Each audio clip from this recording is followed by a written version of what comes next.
course, I mean, I have to get to the question because you were making such a big change, and I do remember when you shared it with us too. Like even as friends who had worked with you for years, like our jaws dropped as well when you told us you were moving out from legal into the BD world.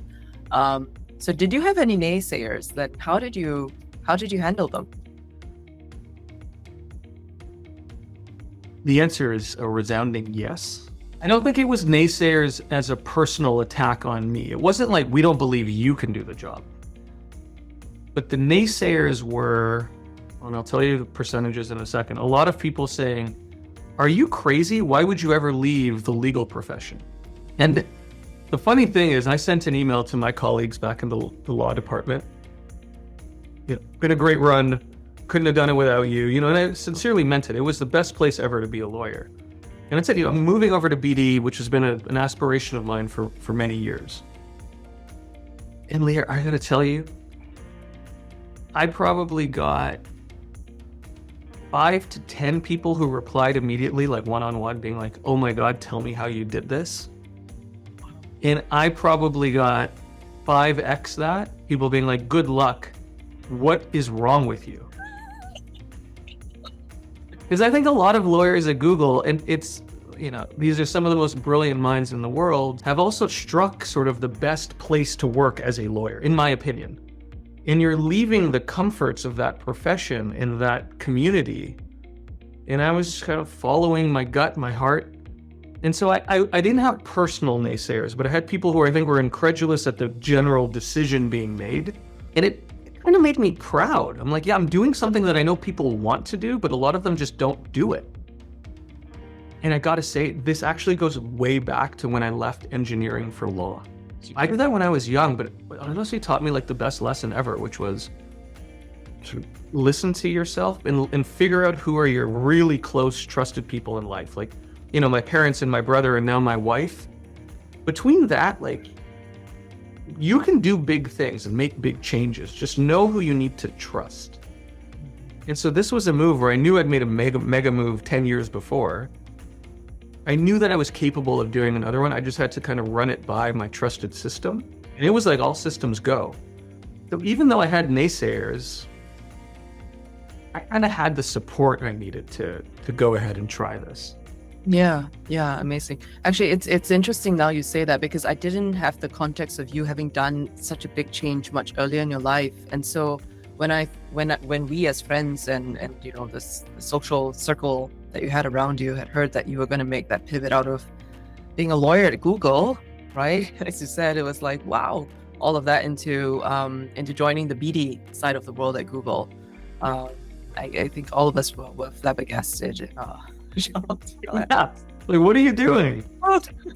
But now knowing the context that you had sort of exercised that muscle a little bit earlier in your life, and so doing it the second time around didn't feel as overwhelming, maybe, as it may have been. Yeah, I couldn't have said that better. I do think the first time made a big difference. And like, if I ever have to do it again, these are never easy moves. Knowing that now, not only once, but twice, I've come out on the other side better for it, definitely helps. And like, I'm the furthest thing from an entrepreneur because I work at Google, right? It's like big and safe. But I think these entrepreneurs like get that sense too, that like you can take a big risk, you bet on yourself, and like it'll be okay. Win or lose, like there's benefit coming from those kinds of big changes. And I'm sure there'll be other opportunities in my life to make these big, bold. Yeah. And so for you, as you made that transition then, and you mentioned this a little bit, you alluded to this, that you had to kind of look at what you knew, what you didn't know. How did you build the expertise for your next career, for that career in the BD space? And how did you network into that new field? Yeah, I think at least for my change, and you know this because we did deals together, I sort of knew that there were a number of skills that I had as a deal lawyer that would be valuable and transferable. So when it came to things like, negotiating a contract, reading the contract, talking to the partner about difficult topics, I felt pretty comfortable there. There was an element of I didn't know what I didn't know. Like, what did it really entail to do the first part of a deal? How do you identify a partner? When you do, who reaches out? Like, do you have to go through a specific channel? Do you cold call? Like there were just some very basic elements that the first day on the job, I was so excited, but I was like, oh wait, like all the skills that I have for this job actually come much later. And I think the way I learned was watching, listening.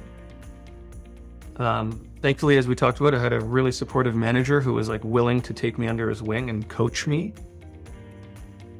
So that helped a lot. I think part of that too, for the most part, BD is not rocket science, right? It's sort of understanding how to get a deal done, and deals are done between people. So there's just a natural like social dynamic to getting a deal done too. And some of that is common sense, but it was just getting reps under me. I remember talking to my manager, okay, how do we reach out to this partner? Like, do we have to go through anybody else? What does the email say? As a lawyer, you're never cold calling anybody. So there were a few reps, that was one thing, and I had thankfully a mentor and a manager and a leadership chain who helped. And then there were other things that happened in the industry that I never experienced as a lawyer.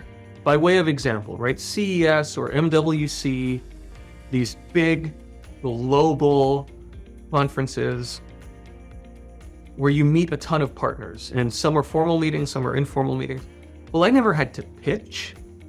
Now, I enjoy public speaking and meeting partners, but it's one thing to be in a room with execs and go through the 10 slides you put together for them. That, honestly, there was no secret to that. That was a rinse and repeat. Get your reps under you. I'm sure the first few times I did this, I was terrible. But after years or months and years of doing that, and it's not always the same pitch, but by and large, you get the sense of how to do it, you become better. So I think this is a long-winded way of saying, I don't know if there's a shortcut, right? I think it's just you got to put in the time to understand your product, to understand your pitch, to work with other people who are good at this and learn what works well and what doesn't. And then again, I asked, hey, what books should I read? And I read some of those books on negotiations and on strategy. And that helped too. Yeah, absolutely. The good thing about, I think, especially in where we are today, the context is there's a lot of these training materials now available online too, that you can easily access. YouTube videos right. that people can this rings a bell. I forgot about this. I mean, no one can do it alone. The network was everything to me. But also, yeah, there are these. I remember I took a public speaking class. And not because I'm nervous about speaking in front of people. Thankfully, I'm not. But I wanted to refine it. And it was nerve-wracking. As much as it was an online class, there were sessions where we had to go in person and stand up in front of the group of strangers and read your 3-minute spiel. And you're getting live feedback on your mannerisms, on your tone, on your intonation. And it was so nerve-wracking. I remember just like sweating. But the lessons from that set of classes, like I take through to today when I'm up in front of people. So yeah, those resources I think are invaluable. Yeah. And actually in the BD world, to be honest, I mean, for me, I've done it over 15 years, but even then, it's continuous training and improvement. Like you say, you're good at something, but you take it to the next level by going for more training and deepening that skill. Yeah.